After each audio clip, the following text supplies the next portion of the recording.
Monday afternoon to you, 4 o'clock time for Sports4CLE. Thanks for joining us. Hope you had a great weekend. Draft season, NFL coaching season, and the playoffs all going on in the NFL. For the Browns, it's kind of going through the Senior Bowl leading up to the draft. Along those lines, Deion Sanders, dad of Shedeur Sanders, quarterback at Colorado, one of the top two quarterbacks in this draft, recently on the Tamron Hall Show talking about his son relative to the draft process. It's almost like you got a child that's going into an occupation that you already dominated in. Like, come on. And you don't think I'm not gonna sit there like a navigational system and tell him take a right there, take a left right there, take a not that, not that. Oh no. Like, that's who I'm called to. That's my son. I'm not going to let my son get down in no foolishness. But you and I both know these coaches, these owners, right? You've been in the rooms. Right. The owners, billionaire owners, yes, will often say, well, this is a young man who should be making his own decisions. You know, he's got this helicopter dad. Not my son.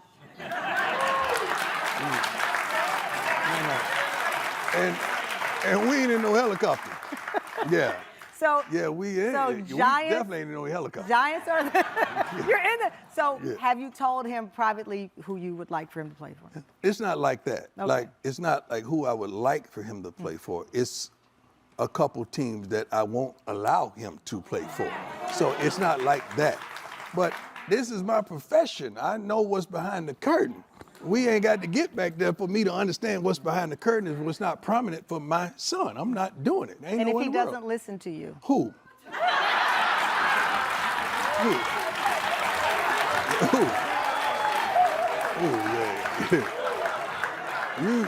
Yeah. You must mean owners, like not my son. With that, let's welcome in Scott Patrak, Browns beat reporter for the Chronicle Telegram as well as brownzone.com. Scott, the whole Shedeur Sanders thing, you got to be aware of that relative to where there's going to be problems. And what Deion is referring to, and he said it a number of times, is an Eli Manning, where he forced his way out of a situation and into another. Right. Well, the Browns would know that ahead of time. I don't think that's going to be a secret, you know, on draft day, and all of a sudden they find out that Deion doesn't think Shedeur should be here. You know, it's interesting. Obviously, it worked out for the Mannings. I don't think anybody thinks less of Peyton or Eli or Archie for the way that went, or Arch for the way that went, you know, 25 years ago or whenever it was. Eli got drafted 2004, I think. So, you know, I don't know if we should look at Deion a certain way about that. I think that Deion will be involved. He's made that abundantly clear. I don't know if that's a bad thing. I understand why some people would bristle at that notion.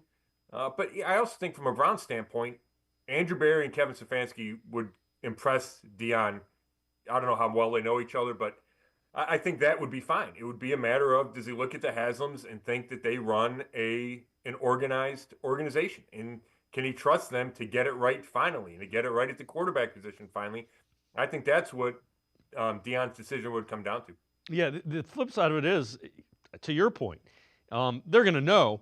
And if he doesn't want to come to the Browns, they need to keep – what they don't want to do is if they determine they're going to trade out of two, you want them to think you want the Giants or the Raiders or any team that's going to trade up to get that spot. You want them to think that you're set to take them, being Sanders, because you want maximum value for that pick. Yeah, except I get what you're saying. There needs to be leverage in value in that number 2 pick. Now, I never bought the theory that if you don't make a trade, like if Team X wants to get up and trade up for Team Y's spot, if Team Y doesn't make that trade, they're not taking a quarterback.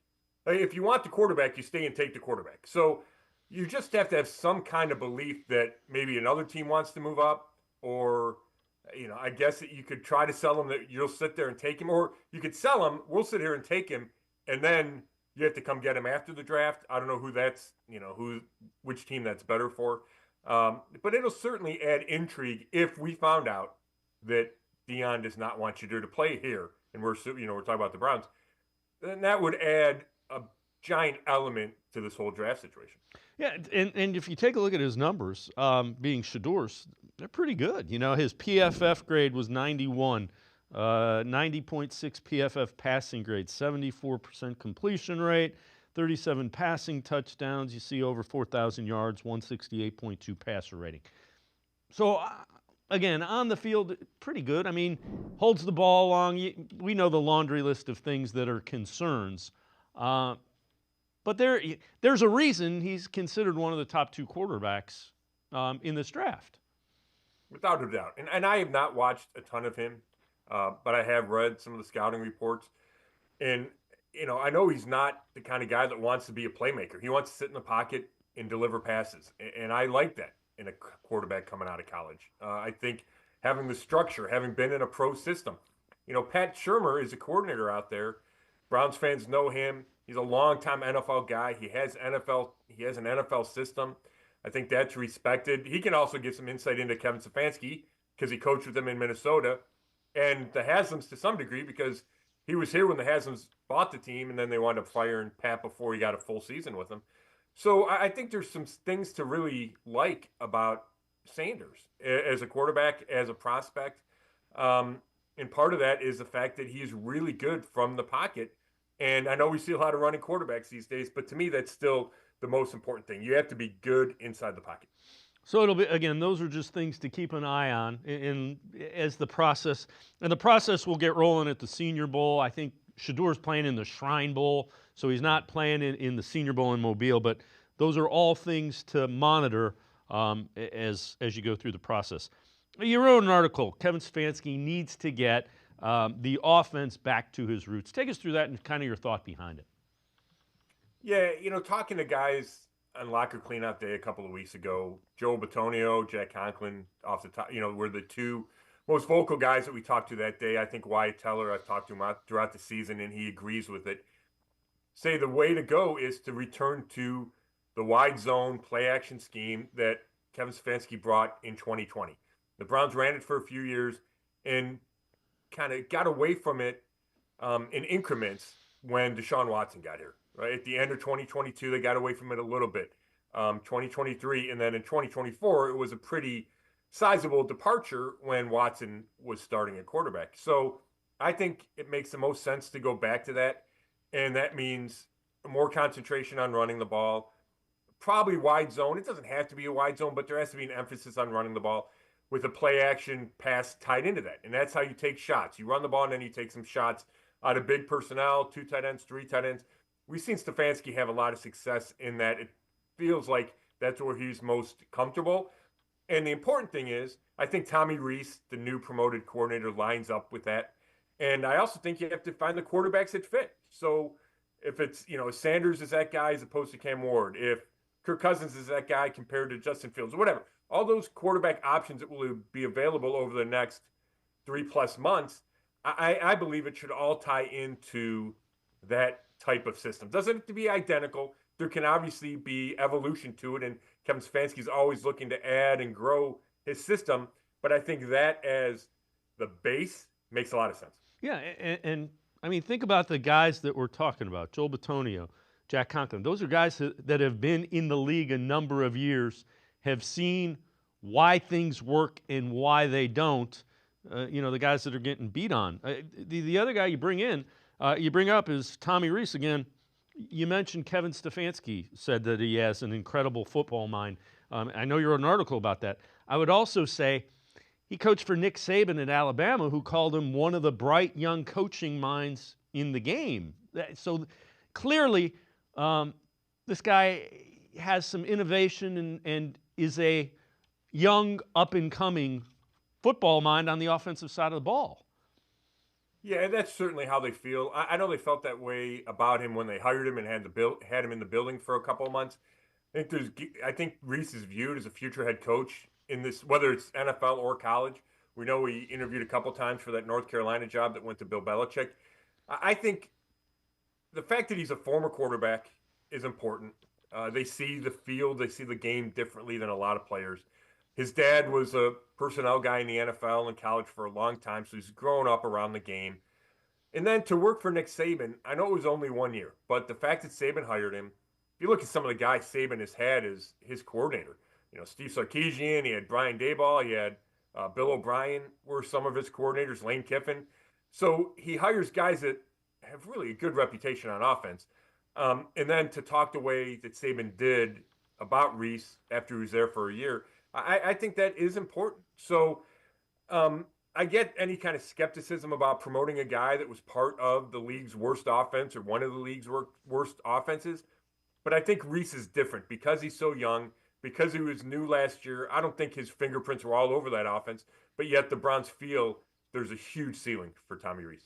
All right. You also tweeted this out, and kind of interesting. So Myles Garrett was named to the Pro Football Writers All-NFL team, 5th straight selection. That's the longest run in the year, which that's impressive that it's 5 years in a row and that's the longest in the NFL.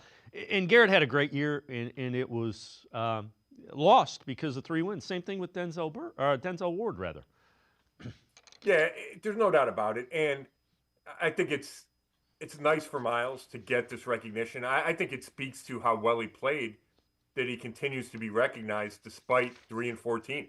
But you just can't hide it. You can't hide the 14 sacks. You can't hide the league high 22 tackles for loss. People watched him on TV, watched him in prime time, saw him get 3 sacks of Russell Wilson in the first half of that win over the Steelers. Just Myles stands out, and anybody who plays and knows that. Anybody that watches film and studies them ahead of their matchups know that. And so this was the Pro Football Writers of America, which I'm a member. He also won the AP vote, which is 50 media members. He was an All-Pro from the NFLPA, so the players voted. So it doesn't matter who's voting. The fans vote for part of the Pro Bowl. The coaches do, and he's a Pro Bowler, first-team Pro Bowler, a starter for the Pro Bowl. So everybody can see how good Myles is, and I think it's important that he gets this recognition, despite how bad the team is. Now, what the team record cost him is probably a repeat Defensive Player of the Year award. Yeah, without question. And you know what? They're going to have to change his contract is not near top of the league, and I'm sure they will rectify that coming up, and they'll probably extend it and get him some money to keep him a Brown, without question. Scott Petrick and I are going to step aside, take a quick time out. We're going to talk some quarterbacks when we return. Sports for CLE. We'll be right back.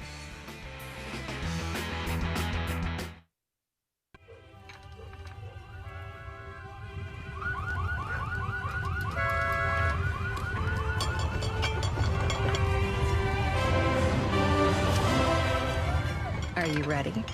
The Ohio Lottery is about to unleash 50 new millionaires on Ohio.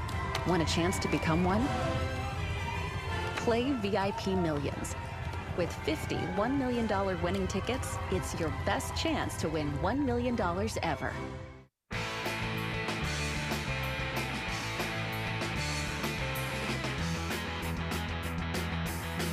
We continue talking Browns with Scott Petrick from the Chronicle Telegram, as well as BrownZone.com.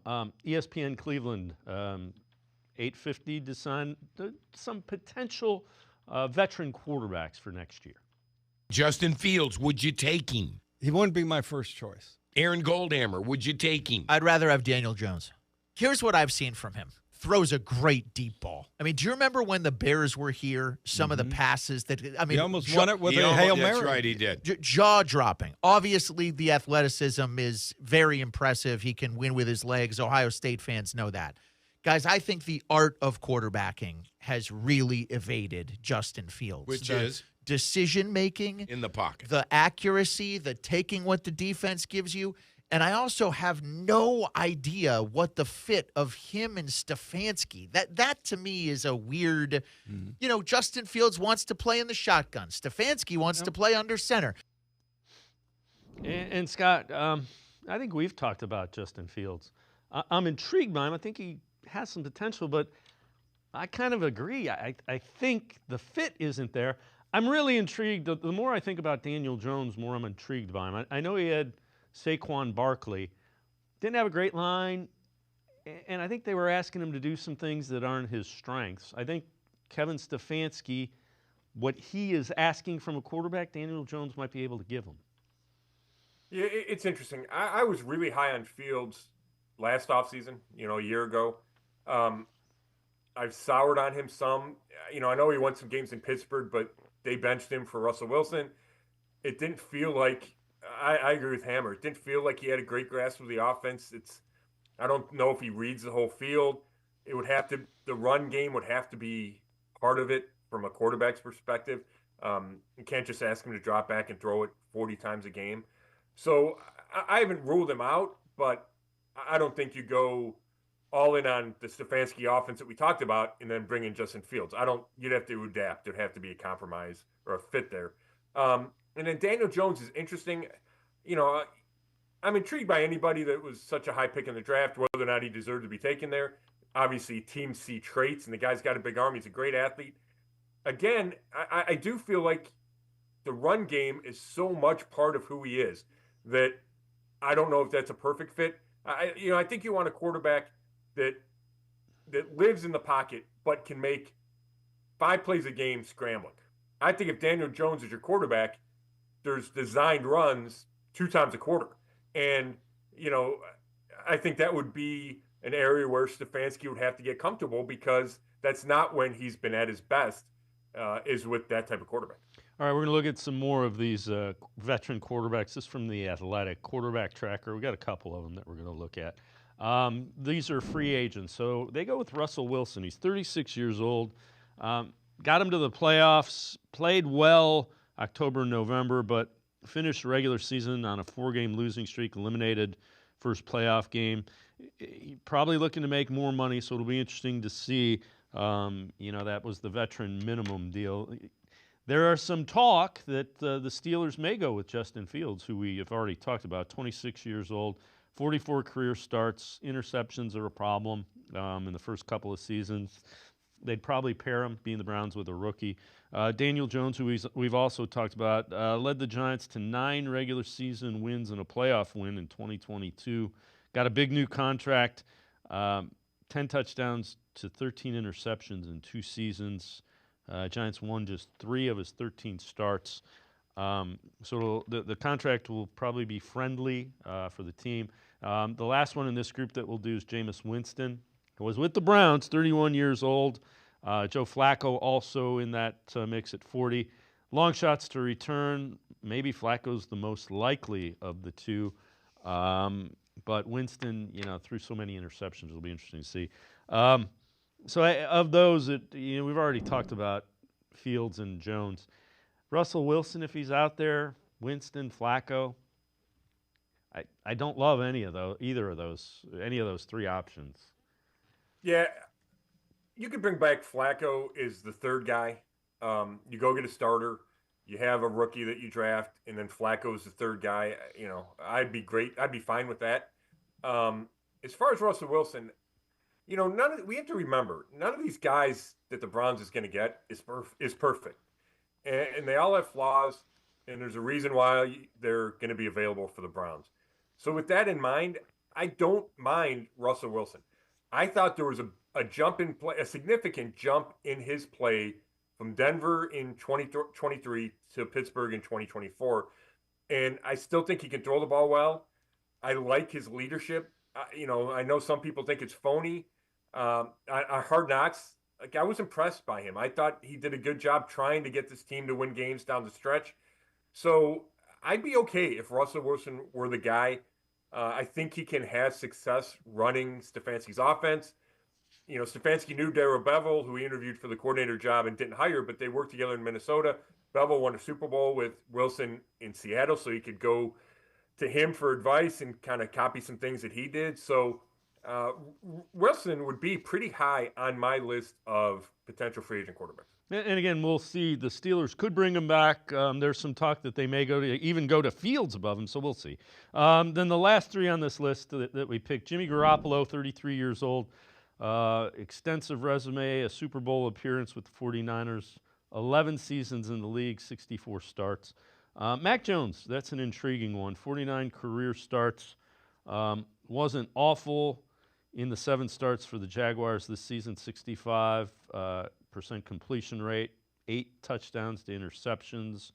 It'll be interesting to see how that plays out. And then Trey Lance, they say Lance was the bust as the 2021 number 3 overall pick, still just 5 career starts, not much of a college career, more likely to go somewhere as a backup. All those guys are intriguing. Again, I don't know that, maybe Garoppolo, but I don't think you can bring Mac Jones or Trey Lance in as a starter. Yeah, Garoppolo, I always kind of liked him, but I don't think the Browns ever have. I mean, he's been available before, and they've never made any kind of move to get him. Lance, the number 3 pick in the draft, the athleticism interests you, but, I mean, he couldn't even be the backup for Dallas. So that concerns me. I don't think he's a system quarterback. He's a guy that runs the ball more than he throws the ball. And then, Mac Jones, there's some interesting part there.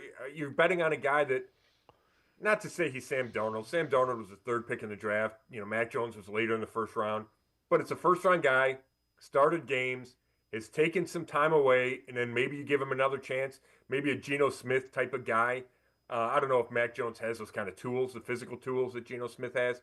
But I certainly think he belongs on that list, and I don't immediately go, no. What do you think about Geno Smith? There's some talk that he could end up becoming a free agent and coming here. Again, there's no perfect answer. There's not even a really good answer at this point. Who was that? Geno Smith?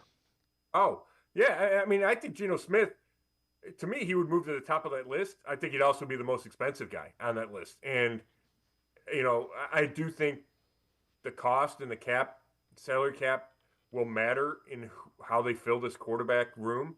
And we know they need 2 or 3 guys in that room. So, but just on talent and skill set and would I want him without money as a consideration? Yeah, Geno he'd be higher than any of those guys. And, Kirk Cousins, to me, is probably Geno, Kirk Cousins, Russell Wilson is how I would rank them. Fair enough. All right, I know you wrote an article before we go to break. The stadium fight between the Browns and the city of Cleveland, it's getting unnecessarily uglier than it needs to be. Take us through that. Yeah, maybe this is me being naive a little bit. And I understand there's political pressure and, politicians need to make public statements and they need to defend or look like they're defending their constituents. And I get that. And I'm not just blaming, the city of Cleveland or the county or anybody. I'm not just blaming the public sector. I think the Browns have a giant role in this too. I just think they should have been able to come to an understanding by now without both teams having to go file lawsuits, without the Browns filing a lawsuit that could strike down the quote-unquote Modell law, which would open the doors potentially for other professional sports teams in Ohio to leave. And I think that's what that lawsuit will do, is it's going to get it ruled unconstitutional or too vague or whatever, where it's going to be unenforceable. And I think that is a negative. I just think it didn't need to become as contentious as it did. There's a million reasons why it got there. And I still think both sides will be able to come to an agreement because I think the Browns are moving to Brook Park. And I think there's been enough pushback from enough entities, City of Cleveland, Cuyahoga County, even the Ohio Attorney General is in on the city's lawsuit to prevent the move, that the Browns are going to have to make a significant financial reimbursement to the city to get this move accomplished. And hopefully on top of that is some goodwill and taking a lead role in the development of the lakefront like the Haslam's have always said they want to do. I just don't think it needed to get to where it is. And now it's a little bit hazy about will the move even go through. And even more than that is just bickering and a fight over, money and land and all that I just think is ugly. And again, I was covering the team regularly when they moved to Baltimore. In my mind, the Modell law was to prevent somebody from moving from this city to that city, not from this city to a suburb. I just don't, I get the whole public, you're taking public tax, I get that. But the notion of that law was never, you can't move from here to the suburbs. That wasn't what was intended by that.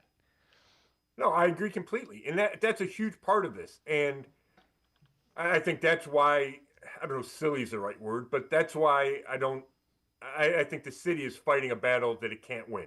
Is that even if it was ruled that the Modell law is constitutional and you can't move a team out of state without, trying to get residents to buy it or offering the city a chance to buy it, I think in this case, whatever judge or court could just say, no, they're moving to Brook Park. It's 13 miles away. All the same fans can go. All the same fans can watch. So that's part of this whole battle that, they're using this law, which I guess by the letter it applies, but I don't think in spirit it was meant for this at all. No, I would agree wholeheartedly. And I think, and again, I don't want to minimize it, but I'm with you. I think it's kind of foolish what you're arguing over semantics right now, and I think the city's trying to save face, which that's never a good situation when politicians are trying to do that. Scott Patrick and I are going to step aside, take a quick time out. We'll head to the voicemail of Truth and Reason. Sports4CLE. I'll be right back. Come back to go forward. Back to learning new things. Back to pursuing your dreams. Tri-C has flexible learning options to fit your life. And every year, more than 1,000 local companies provide Tri-C students with real-world learning. The right education can boost your lifetime earning power by hundreds of thousands of dollars. Start now with a college education you can afford. Tri-C, where futures begin.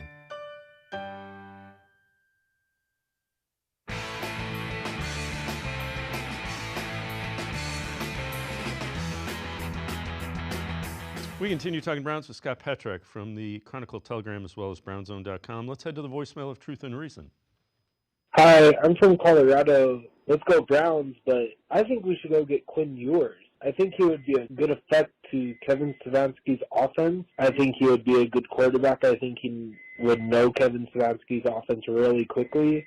I think he can adapt. That is one thing that Cleveland Browns don't get. They don't let their quarterbacks adapt. They should let them adapt after a year. Let's go Browns. Tell me what you think. As always, appreciate all the voicemails. Scott,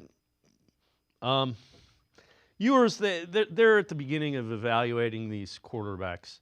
Ewers didn't have a great the team had success, but his draft stock probably suffered a little bit this season to the point where there are people that saying he should have taken. There's a report that he was offered $8 million NIL to go into the transfer portal. He didn't take it.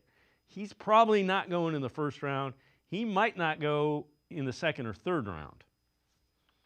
Yeah, I don't know where he fits. Is he that second tier? Is he a third tier guy? I completely agree, David. I think his stock fell this year. On a side note, I'm not sure I believe any of those NIL reports. There's a lot of those going around for a ton of money. I'm not sure I believe all of them. It feels like they're agent driven to me. But whatever, he decided to come out. Obviously, that's his prerogative. He must think he can succeed at this level. He's not going to make the kind of money for 1 year that he would have if he were getting $4, $6, or even $8 million in college. So, I didn't see a ton of him. I was not impressed in that Ohio State game. I know he dealt with injuries throughout the year. He's not the biggest guy in the world. He would not be a guy that jumped out at me. Now, if he was still hanging around and you hadn't drafted a guy early, sure, you could take a flyer on him and see if he stuck. But he did not jump out at me when I watched him. All right, so let's assume, and who knows if this is true, let's assume the Browns are not taking a quarterback at 2. What positions do you think are worthy of taking at number 2? Or would you try to trade back in I don't know, 3, 6, because it's the Giants, it's the Raiders, and accumulate another asset? That's, if you don't love either of the quarterbacks, I get it. What positions do you think are worth taking early in this draft in particular? Yeah, that's a great question. Obviously, we know the Browns front office. I think they'd be inclined to trade down if they weren't taking a quarterback at number 2, assuming the offer were worthwhile and legitimate. They're not just going to trade out of 2 to trade out of 2. But if they stayed there, and I think this applies for, any pick in the top 5, whatever number you want to put on it. It starts with quarterback, but after quarterback, to me, it's pass rusher, and not necessarily in this order. Pass rusher, left tackle, cornerback, and receiver. I feel like those are the only positions you can even consider in the top 5. Could you make an exception for, the next Ed Reed at safety? Yeah, but I'd have a hard time taking a safety that high. Same with the tight end. So I would have no issue taking a pass rusher at number 2 or a left tackle. Let's assume these guys are worthwhile prospects, not just take the position to take the position like quarterback. But left tackle, pass rusher, corner, receiver, to me are the premium positions. Yeah, and along with quarterback. And so think about what we're saying, though. You want to protect the blind side of the quarterback. You want to get after the quarterback. You want to catch the ball and be a playmaker. You want to take away a team's playmakers that catch the ball. So that's one of the reasons it's a struggle right now. Now, the Browns do have Myles Garrett, Denzel Ward. You have 2 cornerstones at that. You need a receiver and you need a quarterback, and that could do some good things. This is from you could probably throw a defensive tackle in there. Yeah. Right? I mean, pass rusher, right? But it can't be just a run stuffer. It has to be a pass rusher. No, they got to get after the quarterback. You want to disrupt a team's ability to throw the football. So these are interesting. This is the Bleacher Report. Every team's most likely cap casualties ahead of the 2025 offseason. Browns, they say Jack Conklin, offensive tackle, you see $14.5 million. Jordan Hicks, cutting him ahead of free agency would clear $1.5 million in cap space, not much. Hicks will turn 33 ahead of the season, missed all 5 games. Joel Bitonio, post-June 1, ideally, there would be a trade market for him, but he will turn 34 next season. Browns could only cut him. That would clear $8.4 million in cap space. The one thing I would say about Jordan Hicks, he was hurt. Now, I know he's older. You still don't know if JOK is going to be able to go. So I'd be real careful with that. I wouldn't cut Jack Conklin, and if Joel Bitonio's coming back, I certainly wouldn't cut him. So the question I have relative to those guys, if they go back to Stefanski's offense, how much better does this offensive line look? Because you're not asking them to kind of be dancing bears. You're letting them do what they want to do, that's why Conklin and Bitonio want to get back to it. They want to get out and knock people down. Exactly. And Wyatt Teller's the same way. I mean, I think we talked about it. Joe Bitonio said he might have pulled 8 or 10 times all year, and there used to be games where he would pull 8 or 10 times in a game. And Wyatt Teller certainly is at his best when he's out in space looking to pancake somebody. So I think the line would look better. I think we saw the line look better as the year went on. Part of that was health. Part of that was continuity. Part of it was Deshaun Watson not making the line look worse when he was in the pocket. Part of it was you get Nick Chubb back a little bit, and then you get a healthier Jerome Ford. So I do think a switch in system and a switch in emphasizing the run would benefit all those guys up front. Now, they are getting older. You can't ignore that. I don't know. I don't expect them to be the same line they were in 2020. But if you draft a left tackle, then you get younger at that spot. You also have DeJuan Jones, so he helps you get younger. But I think there's a way to kind of get younger while you keep this core together. And looking at that list, they're not going to trade or cut Joe Bitonio. Jordan Hicks, they really thought he played well. Age and injuries are a concern, but he's pretty cheap. So I don't know if they need to cut him. I don't think the 1.5 is going to make a huge difference. And Jack Conklin's an interesting one because the money, it's a lot of money. But he's also, even if you cut him, you'd have to trade him, you'd have to pay him a bunch of money because there's dead cap. So is it worth taking the dead cap when you could just pay him and he'd be really good on your roster? Maybe the best way to go is restructuring his contract, and that would work for both sides. Yeah, and the other thing is, we had Jack Duffin on who studies the cap for the Orange and Brown Report. His thing is the national media is overplaying, especially this year, how cash-strapped they'll be. They should be able to go out and spend some money in free agency. So, again, he's really good with that. We'll see. But it's not the gloom and doom that the national people are saying relative to the Deshaun Watson contract. Scott Patrick and I are going to step aside, take a quick time out. We'll head back to the voicemail of Truth and Reason. Sports for CLE. I'll be right back. The Ohio Lottery Partners in Education program is dedicated to recognizing exceptional students, teachers, and schools throughout Ohio. Scan the QR code on screen to nominate students and teachers as Academic All-Stars and Teachers of the Month. They must be currently enrolled or teach in grades K through 12. Is your K through 12 school developing students' literacy skills to achieve success in reading? If so, you can nominate your school for the School of the Year. Students can win $100, teachers can win $500, and schools can win $2,500. Scan the QR code, fill out the forms, and nominate deserving students, teachers, and schools today.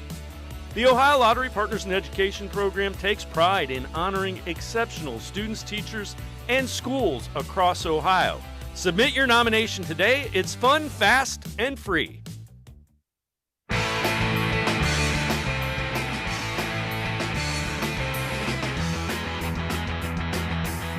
We continue talking Browns with Scott Patrick from the Chronicle Telegram as well as brownzone.com. Let's head back to the voicemail of Truth and Reason. I just read an article about 18 teams that didn't make the playoffs. We're the last one that they predict that has a chance to turn it around. So that tells me there's no chance. I think we would have had a better chance had we got rid of our two-time coach of the year and our GM and put real people in there, because they've already ruined the team to this point. So I don't know where anybody's getting the sense that with these two, we can turn this thing around. Well, this guy played in the NFL, unlike you. And we know you don't like Stefanski and Barry. We get it. Chris Canty played in the NFL, and he has the Browns as the fifth most likely team that didn't make the playoffs to rebound and make the playoffs. So there are a number of lists out there, and we'll see who's right and who's wrong. But, Scott, again, I don't think the roster is quite as bad as everybody is playing it out to. 3 wins makes you wonder, but the quarterback play was historically bad. Yeah, I'll say this. I can vouch that Andrew Berry and Kevin Stefanski are real people. I have seen them up close. And, I think people forget they went to the playoffs 2 of their first 4 years. That doesn't forgive or excuse 3-14. I get it. And they need to do much better. There's no doubt about it. And if they don't next year, you'll probably be looking at a new regime. Now, the roster isn't as good as I thought it was heading into the season. I think we learned that. Andrew Berry admitted that he learned that, and he made some bad decisions in the construction of the roster. So they have work to do. But I agree, David. I don't think it's as bad. You mentioned earlier the cornerstones of Myles Garrett and Denzel Ward. We don't know about JOK's health, but if he plays, if he's healthy, he's certainly a cornerstone. On the offensive side of the ball, I think you still have some guys up front. Jerry Jeudy showed he can play in this league at a high level. David Njoku, when he's healthy, is a top 7 tight end in this league or wherever you want to rank him. So there are certainly pieces there. Now there need to be more pieces, and that's what they have to spend the next 3 months doing, is finding those guys.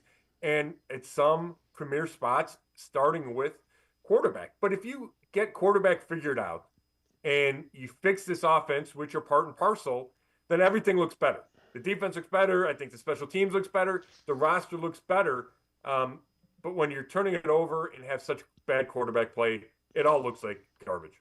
Right, I agree. And again, when you're 3-14, those are the type of comments that you're going to get. I get it. I can't defend it, but I think to say that they're have the least likely chance of being a playoff team, I don't think that's fair either. So I will point out, I agree, they're closer to Chris Canty's 5th than the Athletics' 18th. And again, the Athletic detailed they're cash strapped, they're this, they're that. They're going to have money to spend in free agency to improve the roster. They will. They'll restructure. They will play with the numbers to the point to be able to go get people to sign in free agency. Yeah, there's no doubt. The only question to me about that, and I trust Andrew Berry when he says, or I believe him when he says they're going to have money, and I know that they can fiddle with it and they roll over a bunch of cap. The question is, will they be able to make a significant financial commitment to a quarterback? And I don't know if they can do that when you have $73 million of cap space committed to Deshaun Watson. Yes, I think you can build up the rest of the roster, but they might have to go cheap at quarterback, which lends you to a rookie, maybe a rookie combo, Kirk Cousins or Russell Wilson, somebody that's going to be cheap. I think that's where the restriction might be. But yeah, I'm with you. I rank him closer to 5 than 18. Though, one of the reasons they might not be top 5, if you're playing devil's advocate, would be the division. Yeah. It's a really hard division. Mm-hmm. You look at a team like the Falcons, they're playing the NFC South. You win 9 games, you might win the division. That's not happening in the AFC North. No, and even though they get a 4th place schedule, it's a pretty tough 4th place schedule relative to what they have coming up. All right, before I let you go, Dane Brugler, Northeast Ohioan, he writes for The Athletic. Here's his mock draft, and we'll take a look at some of them. He's got Cam Ward going 1 to the Titans. He has the Browns taking Abdul Carter, edge rusher, with number 2. He's got Travis Hunter going 3. He's got Shedeur Sanders going 6 to the Raiders.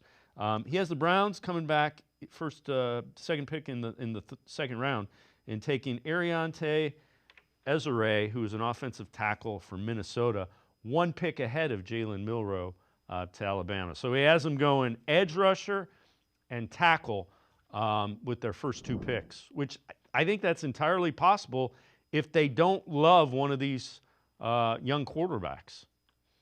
Yeah, if you're not taking a quarterback, those are the 2 spots that I would target. The edge rusher thing is interesting. Carter, I think he's phenomenal. I think he's going to be a great pro. I liked how he played with that injury in the college football playoffs. I think it showed something about him. He was still effective. He looks like Micah Parsons to me, and obviously that's a great comparison.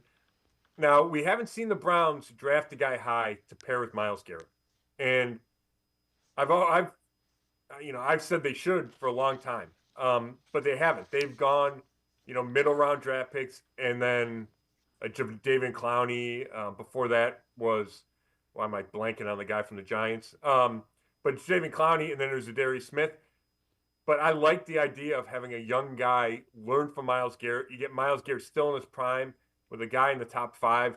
We know how valuable it is to get the quarterback. So I would have no issue with that order of picks at all. Yeah, and they haven't been picking as high as they are. So whatever you do in the first round, if it's first 6 picks, you got to get a Denzel Ward, Myles Garrett type. You have to sustain this. Well, if Andrew Berry and Kevin Stefanski don't, they're probably not back here for another year. Right. Well, it's Olivier Vernon, the guy I couldn't think of. It could be a Joe Thomas type at number 2. The Browns took him at number 3, and then you flip-flop it, take a left tackle at 2 and a edge or a pass rusher at 33. The only thing is, I'm not sure, and this is just from reading people's analysis of the draft prospects, I don't know if there's a tackle worth taking that high. I certainly think Carter is worth taking that high. Scott Patrick, as always, great stuff. Appreciate the time and the insight. Thanks very much, Scott. Thanks, David. Scott Patrick, make sure you check him out. Brownzone.com on the internet. He is the Browns beat reporter for the Chronicle-Telegram. We're going to step aside, take a quick time out. Jeff Lloyd, host of Browns 3D on the Orange and Brown Report. Straight ahead. Stay with us. Come back to go forward. Back to learning new things. Back to pursuing your dreams. Tri-C has flexible learning options to fit your life. And every year, more than 1,000 local companies provide Tri-C students with real-world learning. The right education can boost your lifetime earning power by hundreds of thousands of dollars. Start now with a college education you can afford. Tri-C, where futures begin.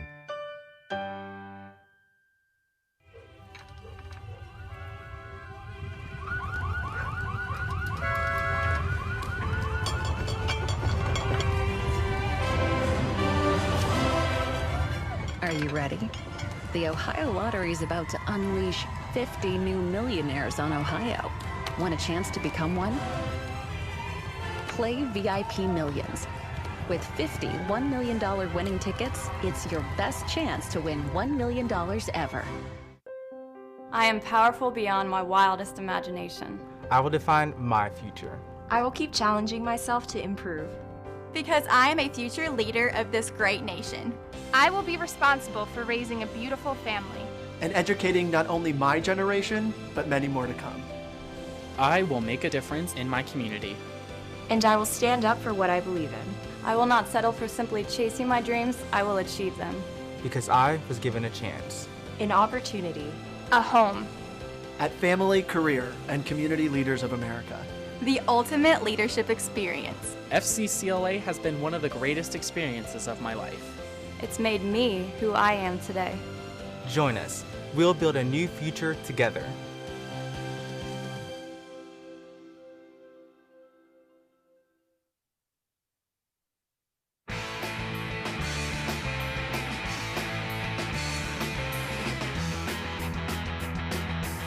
We continue talking Browns on Sports4CLE. A former NFL player, Shannon Sharpe, Chad Ochocinco, talking about the Browns, the draft, and quarterback Shedeur Sanders. What pick are there in the draft? Who could it possibly get? And if you go to Cleveland, when you see the success that Baker Mayfield is having in Tampa, Cleveland 2? Oh, Cleveland gonna go. They pick number 2, Ocho. Okay, they pick number 2. Where they going? Quarterback, either Cam or Shedeur. I mean, sure, man. You think Prime? No, come on now. I don't think Prime will. I don't think Prime wants Shedeur to go there. I do not. Prime will intervene like Archie Manning did. Don't. Oh, the mocks have him taking Cam Ward. Okay. Well, hold on. If they got him taking Cam Ward, who picked first? Titan. Let's welcome in Jeff Lloyd, host of Browns 3D on the Orange and Brown Report. Jeff, that certainly has to figure into the calculus with Shedeur Sanders. And you're starting to hear more and more that him coming here might not be something that Deion likes or allows. Well, I have no questions that could possibly come up and that could possibly be an issue at some point.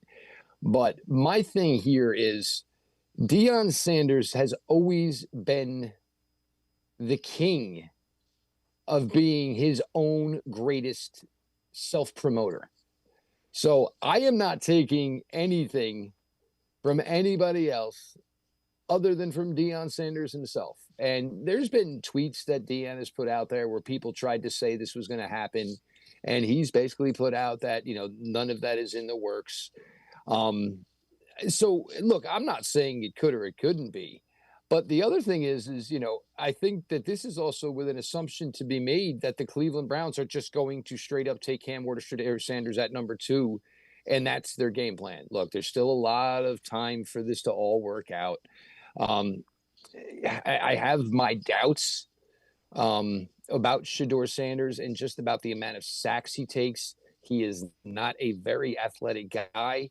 And, we were doing a show the other day and talk, like almost every quarterback in the NFL today, unless they're of a certain age, Matthew Stafford, who's still got a little bit to him, there really isn't a quarterback in the NFL today who doesn't have some athleticism and some running ability that he can bring to the position. That's one thing that is severely, severely lacking on Shedeur Sanders' tape. If it came down, if the Browns had the opportunity where Shedeur went first, I think I would feel more comfortable taking Cam Ward. There's a lot of throws on Cam Ward's film that I think fit into a Stefanski offense.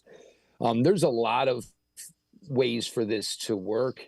And also understanding with such a weak quarterback class, the Browns could look to, I think the trade down possibility certainly is real. It's always real. But I think it could be for the possibility of saying we might draft a quarterback here very early in 2025. And then also give ourselves the opportunity to draft a quarterback very, very early with the extra assets we get through a trade down to look at it again in 2026 when the market looks to be and hopefully will be a little bit more bountiful. All right, so this is from the Down with the Browns podcast, hypothetical trade.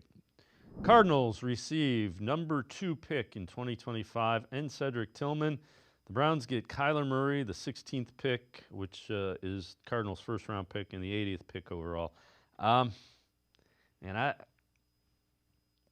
don't like the idea of trading to get Kyler Murray. I don't think that fits with Kevin Stefanski's system very well. And I've gone through that, and I'm kind of done with that. Well, and look, Kyler Murray, and just being an extremely small guy. And look, there's certainly been a lot of success to Kyler Murray. His teams overall have not been very successful, of course. But also looking at that trade, and if you break out a trade value chart, I mean, I don't know what exactly Cedric Tillman even equates into that. We're talking with a guy who's got 20-something career receptions. And it looks to me like, from the Cardinals standpoint, it would just be basically trying to just get out of the Kyler Murray contract.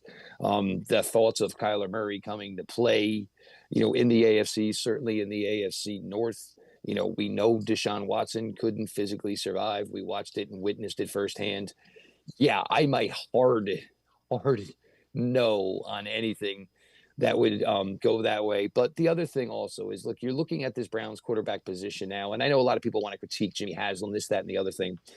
Whatever Browns quarterback they get, and if it's a rookie this year, it's a rookie next year. And look, we know Jimmy is not afraid of one thing. He will pay you. If he thinks you are worth it, he will darn well pay you. And imagine if he can get somebody either through this cycle or next year's cycle who's going to be looking for that next contract right around the time the Browns are hoping to open that new stadium. Imagine what Jimmy would be willing to pay if he thought he had his franchise quarterback, and certainly going into a money-making opportunity like a brand new stadium.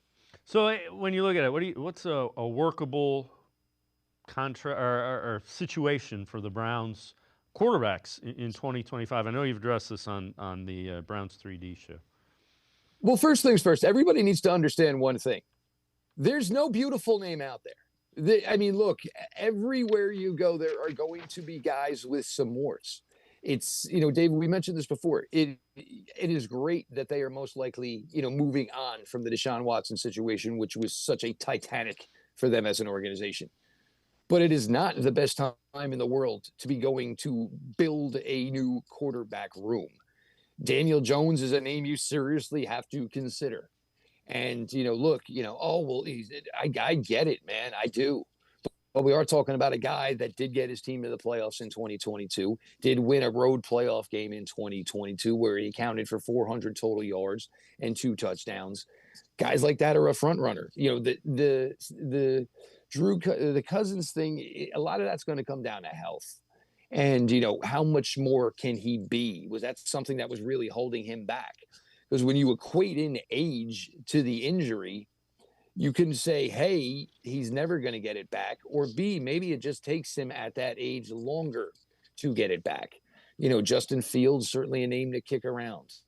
I'm not even joking when I say after watching Week 18, I would ask the Patriots if they would be interested in moving on from Joe Milton, just because there's a lot there to work with.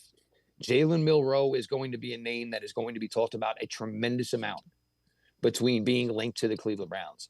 His offense coordinator in 2023, his best year, certainly in Alabama, is now the offense coordinator here with the Cleveland Browns.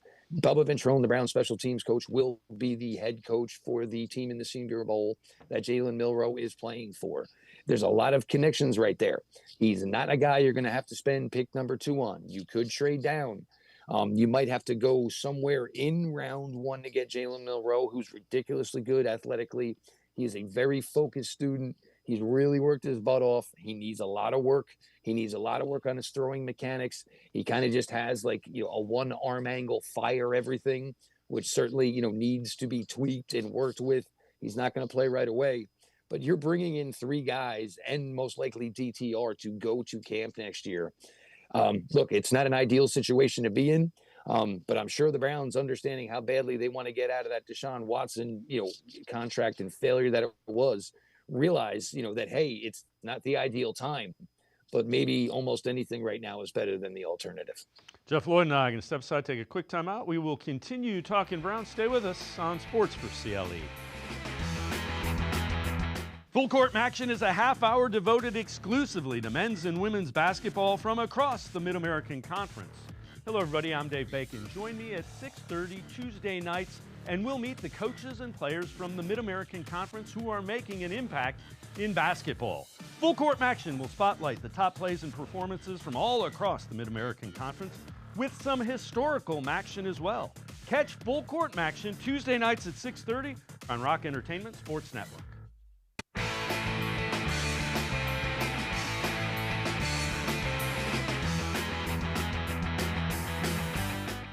Shannon Sharp, Chad Ochocinco, former NFL players, on Myles Garrett recent comments that the Browns are closer than people think.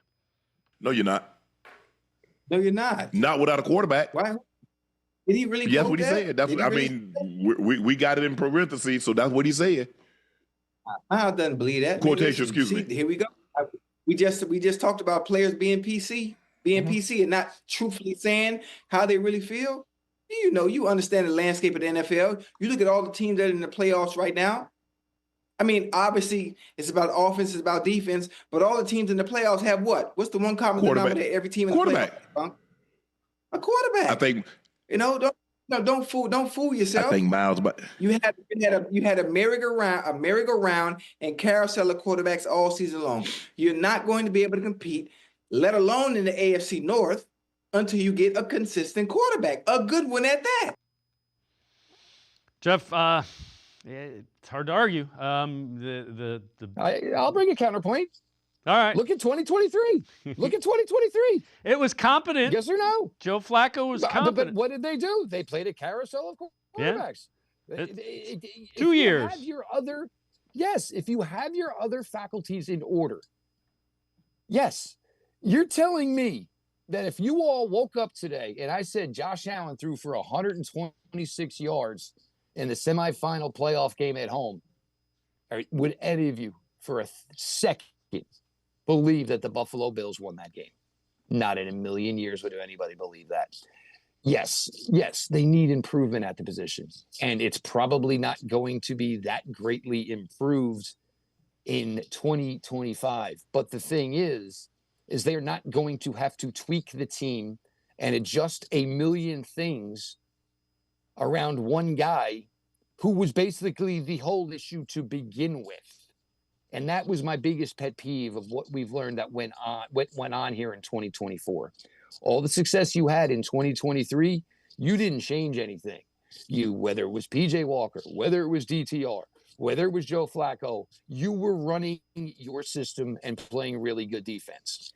This offseason, you went and tweaked things. You brought in a different offensive coordinator. You tweaked the run game, everything that your team was good at to try to accommodate for the fact that number 4 was not playing up to the level you were hoping for. He was the issue. He was always the issue. They did not get what they paid for. You can't return it. You lost the receipt, whatever. They were stuck with it. And they're getting this gift most likely of being able to get out of this, not financially just yet, but they're getting this gift of getting out of this. So what they feel is that if everybody is able to just do their jobs, the team should greatly improve as long as you just have competent quarterback play. They did not have competent quarterback play in 24. Well, you point to the Bills beating the Ravens. Ravens turned the ball over. That's been another problem. Browns have turned the ball over ridiculous. I mean, they did it 2 years ago and found a way to still make the playoffs with a negative turnover differential. That's another thing they just got to correct it. Before I let you go, what positions do you think the Browns need to address in free agency and which ones in the draft? So which needs quick infusions of guys that can come in and contribute? That's where I'm saying free agency. Which can you go after in the draft? I think you're going to look at a defensive lineman here because we're going to have to see where we are with Dalvin Tomlinson, certainly, whether or not he comes back. And look, with Hall coming back from an injury, you have no table on that. And obviously, Juwan Briggs, both these guys were promising at times in 24, but, you need a grown man in that room. So whether, Tomlinson stays, that's fine. Maybe you look at an edge. If not, you look at a defensive tackle. And something to really keep your eye on with a weak wide receiver class, Andrew Berry is traded for a wide receiver 3 straight off seasons. So if he can get, if he can handle getting a proven commodity there, because there is not a lot of them in this 2025 class, I think it makes things a lot easier to manage the draft come April. Yeah, and, to your point, Amari Cooper, that's a big hit. And now he's fallen off the face of the earth in this year, both with the Browns and the Bills. Oh, Jerry Jeudy looks like a hit. Elijah Moore was a little bit less 23 was successful. good, 24 wasn't yet. Yeah. Do you take a wide receiver with one of the first 2 picks, or is that too risky for you? It's going to see where you're at with the other things, because you can't just not take a quarterback in the first or second round, in my opinion. Again, I think Milroe's a guy that they're going to have a lot of interest in, The question is, where are they going to have to go to get him? This wide receiver class, and you don't want to get stuck with the same thing that you've been doing year in, year out. And it's probably really difficult to say because, we think maybe Cedric Tillman was really starting to turn it on. But then again, also, he suffered a concussion on a Thursday in the middle of November. We didn't see him for the rest of the season, so there are a lot of issues. But I definitely think if you can get another deal like they've been able to do for the last 3 off seasons, it's something you're going to look at, because if you can get a guy in here who's already got an NFL track record, then you're not willing to gamble, because I don't know there's much wide receiver, strength at the position in this class, probably as early as even round 3. Jeff Lloyd, as always, great stuff. Appreciate the time and the insight. Thanks very much, Jeff. All the best, Dave. Jeff Lloyd, make sure you check him out. Host of the new show 3D on the Orange and Brown Report. Make sure you check it out. It's going to do it for this edition of Sports for CLE. We'll see you back here tomorrow at 4 o'clock. Have a great night, everybody. See you tomorrow at 4 on Sports for CLE.